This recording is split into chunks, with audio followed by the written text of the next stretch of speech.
उपमुख्यमंत्री आणि मुख्यमंत्री आणि कृषी मंत्री यांच्या माध्यमातून परिपत्रक रद्द करावे अशी मागणी केलेली आहे। तरी आणखी परिपत्रक हे रद्द झालेलं नाही। तरी शेतकरी मित्रांनो, खरीप पीक विमा 2023 सोयाबीन या पिकाचा जो पीक विमा आहे तो आपल्याला सरसकट मिळण्याची शक्यता आहे। येत्या 20 जुलैपासून ते 30 जुलैपर्यंत तर आपला पीक विमा नक्कीच मिळणार आहे।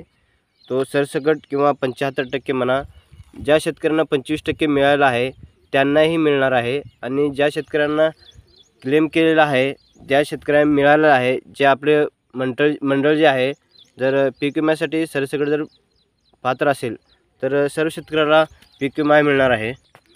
तर शेतकरी मित्रांनो, 2023 साठी शेतकरी, केंद्र सरकार आणि राज्य सरकार यांचा जो मिळून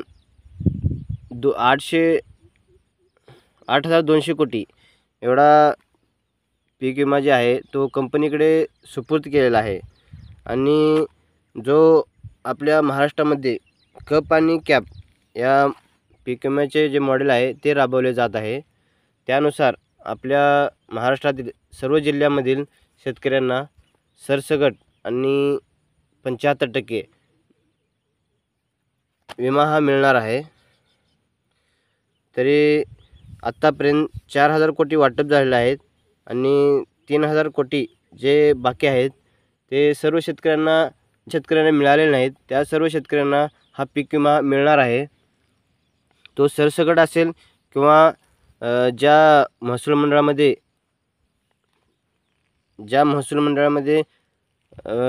पीक कापणीच्या प्रयोगाअंती जो डाटा आलेला आहे त्यानुसार आपल्या सरकारला जे पीक विमा मिळणार आहे तो 75% असू शकतो, सरसकटही असू शकतो।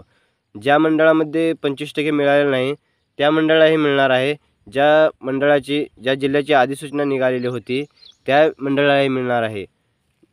उंबरठा उत्पादनानुसार पाहिले गेले तर आपल्या महाराष्ट्रातील सर्व जिल्हे पात्र झालेले आहेत। तर टोटल म्हणले तर 25% क्षेत्र जे पेरणी झालेलं नाही त्या क्षेत्रालाही विमा मिळणार आहे। जर पीक विमा जर नाही मिळाला तर सध्या आपले महाराष्ट्राची विधानसभा निवडणूक आलेली आहे। 2 महिन्यानंतर आचारसंहिता लागणार आहे। त्यामुळे सरकार कोंडीत सापडलं आहे। तरी सरकारला हा पीक विमा हा द्यावाच लागेल। जे 8 मार्च रोजी जे परिपत्रक काढले आहे केंद्र सरकारने ते मागे घेण्यासाठी जे अर्ज सादर केलेले आहेत आपल्या धाराशिवचे आमदार आणि खासदार ओमराजे निंबाळकर आणि कैलास पाटील यांनी केंद्र सरकारकडे आणि राज्य सरकारकडे मागणी केली आहे की हे परिपत्रक रद्द करावे। तरी आणखीन परिपत्रक जर रद्द केले तर आपल्या महाराष्ट्रातील सर्व शेतकऱ्यांना पीक विमा हा जास्त मिळणार आहे। तरी परिपत्रक हे रद्द करावे अशी आपण अपेक्षा करतो। आणि ज्या शेतकऱ्यांनी उशिरा क्लेम किंवा जे ऑगस्ट ते